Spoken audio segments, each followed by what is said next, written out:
ഓയ് ഗൈസ്, അപ്പോൾ ഇന്നത്തെ വീഡിയോയിലോട്ട് എല്ലാവർക്കും സ്വാഗതം. അപ്പോൾ ഇന്ന് രാവിലത്തെ കുറച്ച് പണിത്തിരക്കും കാര്യങ്ങളൊക്കെയാണ് കേട്ടോ. അപ്പോൾ സാധാ ഒരു നോർമൽ വർക്കിംഗ് ഡേ ആണ് കേട്ടോ. അപ്പോൾ നമുക്ക് വീഡിയോയിലോട്ട് പോയാലോ.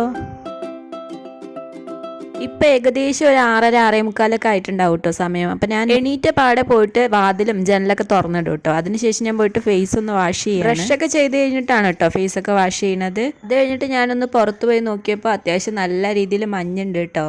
അപ്പോൾ സൂര്യൻ ചേട്ടനൊക്കെ വരുന്നുള്ളൂ, നേരൊക്കെ വെളുത്ത് വരുന്നുള്ളൂ. രാവിലെ തന്നെ ഇത് ഇവിടെ ആരോ പുകയിടുന്നുണ്ട് കേട്ടോ. അപ്പോൾ കുറച്ച് നേരം തണുപ്പൊക്കെ കൊണ്ട് രാവിലത്തെ കാഴ്ചകളൊക്കെ കണ്ടതിന് ശേഷം ഞാൻ നേരെ അടുക്കളയിലോട്ട് കയറി കേട്ടോ. ആദ്യം ചെന്ന പാടെ ജനലൊക്കെ തുറന്നിട്ടു കേട്ടോ, കുറച്ച് വെളിച്ചമൊക്കെ അകത്തോട്ട് വരട്ടെ. പിന്നെ നേരെ ഇന്നലെ ചോറ് വെച്ച ചട്ടി, അതാണ് ഏറ്റവും ഫസ്റ്റ് കഴുകാറ് കേട്ടോ. കാരണം എന്താന്ന് വെച്ചാൽ പണ്ട് തട്ടേ അമ്മ പറഞ്ഞൊരു വിശ്വാസമാണ്, തലേന്ന് ചോറ് വെച്ച ചട്ടിയാണത്, അത് കഴുകാതെ എടുത്തു വെക്കും. കാരണം എന്താന്ന് വെച്ചാൽ രാത്രി മഹാലക്ഷ്മി വന്ന് നോക്കുമ്പോഴത്തേക്ക് നമുക്കതിൽ ചോറ് പറ്റി കാണണം, അല്ലെങ്കിൽ ഐശ്വര്യം ഉണ്ടാവില്ല, അങ്ങനെയൊക്കെ ഒരു വിശ്വാസം ഉള്ളത് കൊണ്ടാണ് ഞാൻ അതങ്ങനെ കഴുകാതെ വെക്കുന്നത് കേട്ടോ. പിറ്റേന്ന് രാവിലെ എടുത്ത് കഴുകാറാണ് പതിവ്. അപ്പൊ ആദ്യം തന്നെ ഞാൻ കുറച്ച് ചൂടുവെള്ളം എടുത്ത് കുടിക്കും കേട്ടോ. അത് കഴിഞ്ഞാണ് ഞാൻ എൻ്റെ പണിയൊക്കെ തുടങ്ങാറ്. ഇന്ന് രാവിലെ കഴിക്കാനായിട്ട് മസാല പുട്ടാണ് കേട്ടോ ഉണ്ടാക്കുന്നത്, എഗ്ഗൊക്കെ ഇട്ടിട്ടുള്ളത്. അപ്പൊ ആദ്യം തന്നെ അതിനുള്ള സാധനങ്ങളൊക്കെ എടുത്ത് വെച്ചിട്ടുണ്ട്. പിന്നെ നേരെ പുട്ടുണ്ടാക്കാൻ തുടങ്ങി കേട്ടോ. നമ്മളിവിടെ പുട്ടും കുറ്റിയല്ല കേട്ടോ, ഈ ചിരട്ടപ്പുട്ടിന്റെ മോൾഡാണ് കേട്ടോ യൂസ് ചെയ്യുന്നത്. അപ്പൊ പുട്ടുപൊടിയൊക്കെ നിറച്ച ശേഷം ഞാൻ കുക്കറിലോട്ട് കയറ്റി വെക്കുന്നുണ്ട് കേട്ടോ. നമുക്ക് മസാലയ്ക്കുള്ള പച്ചമുളകും സവാളയൊക്കെ ചെറുതായിട്ട് അരിഞ്ഞെടുക്കുന്നുണ്ട്.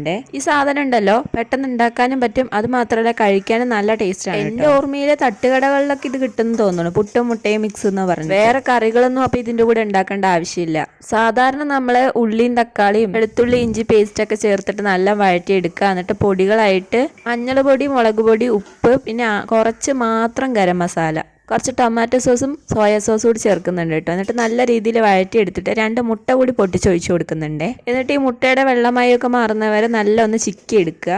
എന്നിട്ട് മസാലയിൽ മിക്സ് ചെയ്തെടുക്കുക.